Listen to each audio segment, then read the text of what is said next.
o sino das notificações. Olá, meus ilustríssimos amigos e amigas, bem-vindos a mais um vídeo no meu canal, no seu canal, no nosso canal Verdades Ocultas da Bíblia. Como vocês estão? Eu espero, sinceramente, do fundo do meu coração, que todos estejam bem. Estamos aqui, com o filósofo brasileiro Luiz Felipe Pondé. O link deste vídeo está também aqui na descrição. Vai lá, se inscreva no canal do Pondé, acompanhe o seu conteúdo e ele estará respondendo a uma questão muito interessante, uma pergunta que farão a ele, ok? Qual Deus você prefere? O Deus do Antigo ou do Novo Testamento? À vista que Pondé é um ateu, então talvez não faça muito sentido esta pergunta a ele, mas tem algumas implicações interessantes. Desde já, eu tenho que dizer que a teologia, ela criou diversos mecanismos teológicos, ferramentas hermenêuticas, como, por exemplo, a revelação progressiva, como, por exemplo, parte da teologia sistemática que vai cuidar do aspecto da imutabilidade de Deus. Então, tudo isso na teologia sistemática confessional, olhando pela perspectiva protestante, está tudo conciliado. Mas você sabe que nós temos alguns problemas e nós iremos abordar e analisar os mesmos aqui. O vídeo do Pondé não é um vídeo muito longo, tá? É um vídeo que tem menos de 3 minutos. Então, ele vai falando, eu vou pontuando aqui, fazendo umas pequenas considerações e depois eu vou trazer os meus comentários, beleza? Vamos bater um papo sobre essa questão e eu quero trazer alguns aprofundamentos aqui para vocês, tá bom? E obviamente a gente sempre depois, lê os comentários. Você sabe como funciona? Eu vou comentando daqui, vocês vão comentando aí. Então, vamos lá, vai, play!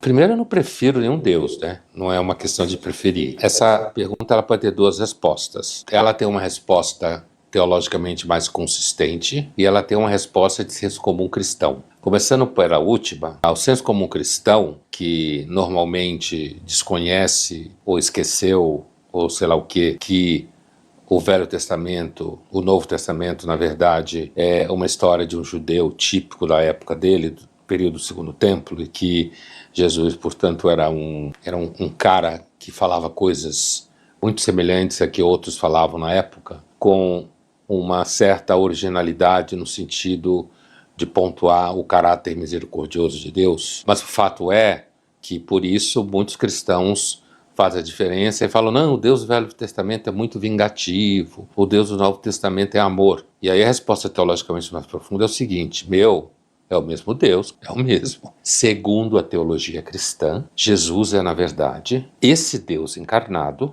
o Verbo encarnado, e segundo vai ser construído logo nos primeiros anos do cristianismo, ele tem tanta substância humana quanto substância divina. Essa é uma discussão filosófica, teológica, ontológica. Mas na relação entre os dois testamentos, do ponto de vista judaico, Jesus é um judeu da época que viveu naquele universo onde havia tentativas de reformar o judaísmo. Jesus está dentro do movimento apocalíptico, escatológico, por isso que ele fala do reino de Deus, está chegando o tempo inteiro e o mundo vai acabar e não sei o que, bem típico do judaísmo apocalíptico, profético. Mas teologicamente no cristianismo, o Deus do Velho Testamento é o mesmo Jesus. É claro que quando você lê, Jesus parece o cara mais legal do Velho Testamento, é um Deus mais bravo, toca fogo em gente, afoga a gente no Mar Vermelho.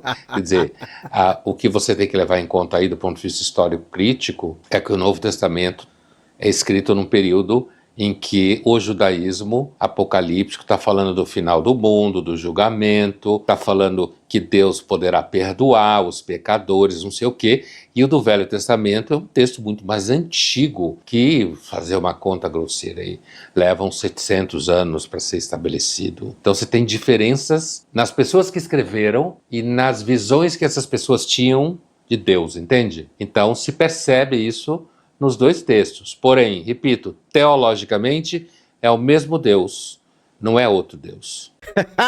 Excelente explicação aqui do Pondé. E olha aqui, ó, eu faço aqui do comentário aqui, ó, do Gaja Mello as minhas palavras. Explicou melhor que muito pastor. Exatamente, numa aula do seminário, eu estava justamente falando sobre isso, que nós temos que olhar Antigo e Novo Testamento na perspectiva histórico-crítica. E aí nós conseguimos entender que cada autor ele está numa janela temporal diferente e, querendo ou não, também dentro de uma janela cultural diferente. Uma janela temporal e uma janela cultural. A janela cultural nós podemos até quebrar, né? Pelo período, dizendo o período antes do exílio e o período após o exílio. E ainda dá para quebrar ainda, vamos dizer assim, em mais critérios para alocar melhor estas literaturas dentro de uma janela temporal com mais divisões. Mas nós percebemos as nuances interpretativas acerca da ação desse Deus, Javé. Se nós olharmos nesta perspectiva das ações que ele toma, das, vamos dizer assim, implicações da relação dele na própria literatura bíblica com o seu povo, e nós olhamos o Novo Testamento, são personalidades totalmente diferentes. Agora, como eu falei no início, como o Pondé falou também, a teologia faz essa conciliação. Inclusive, a teologia faz essa conciliação porque a literatura interbíblica ela faz perfeitamente esta conciliação. Muito antes do Novo Testamento, as fontes que dão origem ao pensamento literário do Novo Testamento, os apócrifos, o livro de Enoque, ali já está tudo conciliado. Ali você vê as expressões sendo aplicadas a Javé, ao ancião de dias, e isso vai refletir na literatura do Novo Testamento. Uma coisa também interessante que o Pondé fala é uma questão que fica muito claro também no meu e-book, Os Muitos Jesuses da História, é que você tem pessoas ali no período do judaísmo do Segundo Templo, especificamente séculos 1 e 2, né, antes da Era Comum, que estão na mesma narrativa do Jesus dos Evangelhos. Você tem personagens que estão profetizando contra o templo, você tem personagens que estão falando, por exemplo, contra o Império Romano, que tem discípulos, seguidores também, que tem uma causa própria, que tem uma pegada apocalíptica. Então você tem todo esse construto de personas históricas que viveram e que você tem o mesmo exemplo de palavras e de comportamentos ali, né, similares ao do Jesus do Novo Testamento. Então Jesus, como o Pondé destaca, parece que alguns dos seus discursos e sermões, como o famoso Sermão da Montanha, ele tem algum tipo de eco próprio, né? Então é do próprio personagem, a tradição pode ter vindo daquele próprio personagem, da maneira como ele coloca o discurso. Então, isto é interessante de se dizer.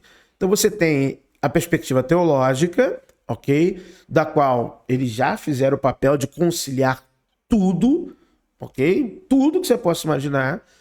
Mas, na perspectiva histórico-crítica, você percebe claramente que é a mão do escriba, é a mão do autor que está moldando Javé. Eu já mostrei aqui para vocês literaturas que são diretamente do texto garítico e foram parar na Bíblia. Vocês viram isso aqui comigo diversas e diversas vezes, tá bom? Então você tem hino a outras divindades, Atom, por exemplo, está no Salmo 104. Então você tem construções de ações que são de Javé, como por exemplo, na tomada de Jericó, aquela narrativa que você tem um paralelo exato na literatura ugarítica, né, que é quando Querete vai tomar o Dum e El manda ele rodear a cidade, 7 vezes ele rodeia. Então, você vê isso também ali. Então você vê que não há um Javé necessariamente sendo revelado de maneira progressiva, mas há escribas, escritores ali, colocando a sua compreensão, construindo a sua narrativa do que eles pensam, do que é esse Deus, e não do que realmente esse Deus é. Como, por exemplo, quando eu mostrei também, num dos últimos vídeos que eu fiz, tem já algumas semanas atrás, sobre Urim e Tumim. Então Javé não mandava nada.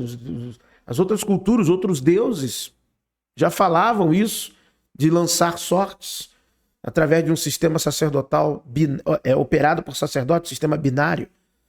Então, favorável ou desfavorável, Urim ou Tumim, mostrei até na origem das palavras, né, vindo do acadiano, está tudo lá. Então não é algo exclusivo de Javé. Então, falando do ponto de vista histórico crítico, não é o mesmo Deus, assim, tá? Da construção literária. São construções diferentes, atendem a propósitos diferentes, a períodos diferentes, a expectativas diferentes, tá? Mas do ponto de vista teológico, eles harmonizam tudo para que seja o mesmo Deus. Vamos ler os comentários aqui. Simplesmente isso que vem depois é da cabeça do livre pensar de cada um. Curti. O do velho, as coisas são mais emocionantes. Gosto do Pondé, muito direto em suas palavras, não usam máscaras. Excelente, direto ao ponto. Curti aqui também. Porque somos criação de Deus realizada em Cristo Jesus para fazermos boas obras, as quais Deus preparou antes para nós as praticarmos. Efésios 2:20. Mas... tá, não responde a questão em si, né? Os quadros do Pondé são legais, tem um Lutero ali, hein? Vi vários comentários a respeito, gosto mais da estatueta do Dom Corleone sobre a mesa. Olha aí que bacana. Os quadros são da esquerda para a direita, se não me engano. Walter Benjamin, Santa Teresa, Dostoiévski, Martim Lutero, Montaigne, Shakespeare, Nelson e Marx. Ficou bem bacana mesmo, a montagem ali. O que mais temos aqui? Gosto muito dos seus vídeos, mensagens. Sempre terão clareza nas ideias, nos pensamentos. Possui uma base focada no pensamento racional. Faz parte. A melhor pergunta seria: um Deus que se diz perfeito mudaria de ideia como faz várias vezes na Bíblia, inclusive na questão de Novo Testamento? Olha, uma pergunta justa. Eu cresci aprendendo que Deus é todo-poderoso, faz e pode tudo. Isso sempre me deixou dúvidas, sempre fui ensinado. Não fala isso, Deus está ouvindo, como se Deus fosse me punir.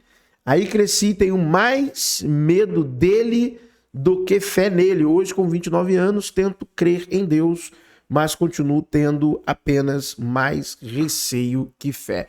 Aí não vale a pena, amigo. Aí você está perdendo tempo. Está estragando a sua vida, né? Se relacionar com qualquer coisa, independente de ser uma questão de fé, pela via do medo é extremamente prejudicial à sua psique. Eu prefiro a força que habita em mim. E tem diferença, pelo que leio na Bíblia, é o mesmo. Exato. Eu fico com o teologicamente, ou seja, o que está na Bíblia. Não necessariamente o que está na Bíblia é a teologia. A teologia é algo que se faz em cima da Bíblia. Teologia sistemática é a sistematização daquilo que nós chamamos de doutrinas bíblicas. Não tem nada a ver. Teologia da prosperidade está na Bíblia? Teologia pentecostal está na Bíblia? Então vamos lá, né? A Bíblia é a mãe de todas as heresias e todas as teologias. Então calma aí, calma, rapaz. Tá bom? Ou seja, está na Bíblia. Onde diz que ele é o mesmo, ontem, hoje e eternamente. Onde ele diz que ele é imutável, sem variação de sombra. Rapaz. Eu falo, vocês falam.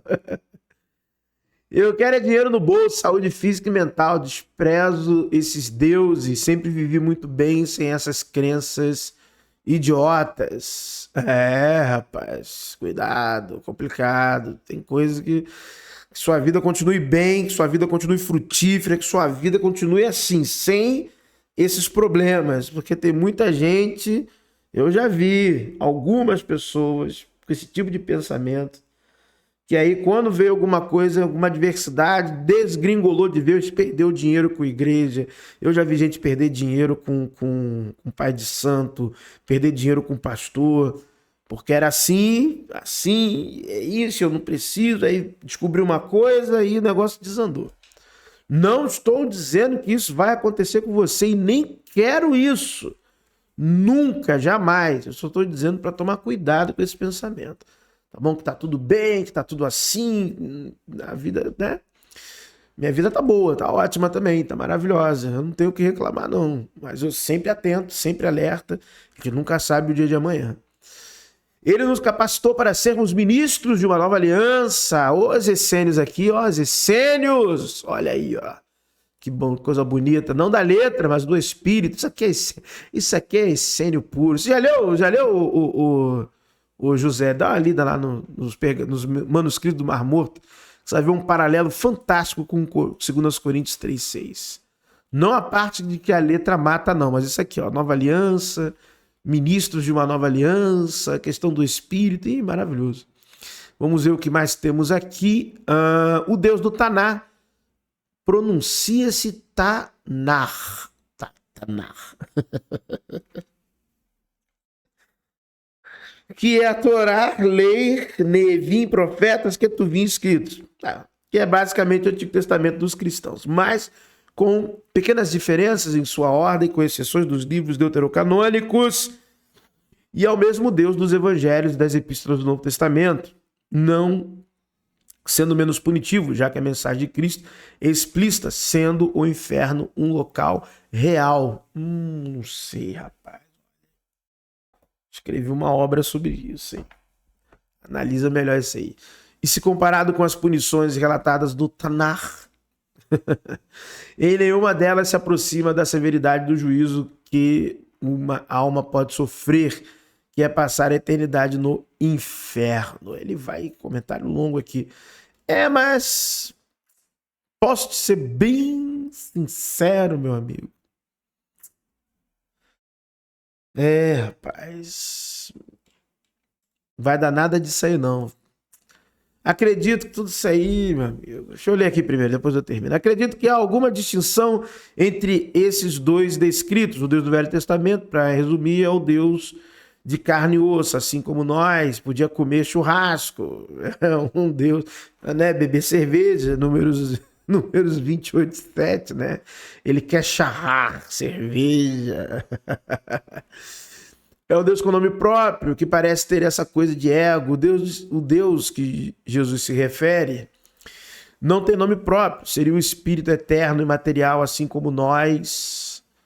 É fonte de infinitas expressões.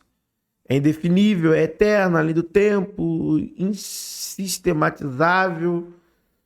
Nós humanos estamos com os pés em ambos, nesse momento, nos alimentando de carne, cereais.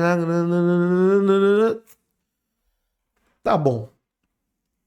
Voltando aqui ao que eu estava falando antes aqui, muitas coisas vêm de cultura extra-bíblica, né, cara, que influenciou a crença judaica e posteriormente cristã, como paraíso e inferno, por exemplo, céu e inferno, né? Isso aí não...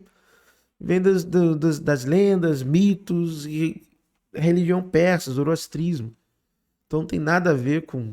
Isso influenciou a literatura apócrifa, pseudepígrafa judaica, a literatura deuterocanônica e... Livro, David Russell, Entre o Antigo e o Novo Testamento. Muito bom esse livro de David Russell. Inclusive eu estava lendo ele lá no canal Professor Carlos Alexandre Costa. Recomendo que faça o mesmo. Muito obrigado por ter assistido a mais esse vídeo aqui no seu canal favorito, Verdades Ocultas da Bíblia. Que o verdadeiro Deus abençoe a todos. Se você não crê, não acredita em um Deus, para mim está tudo certo. Eu desejo de todo o fundo do meu coração que a sorte e a fortuna lhe acompanhe. But if I lay down and I play dead and I stay dead, maybe you'll get sick of being the monster out of my head, under my bed, think you're something out of my nightmares, standing right there. But if I lay down and I play dead and I stay dead, then will you get Silhouettes of you are like a taunt. Never really know just what you want. With you I don't ever feel calm. I can feel the sweat inside my palms. Play with me like cats and a string. You don't understand.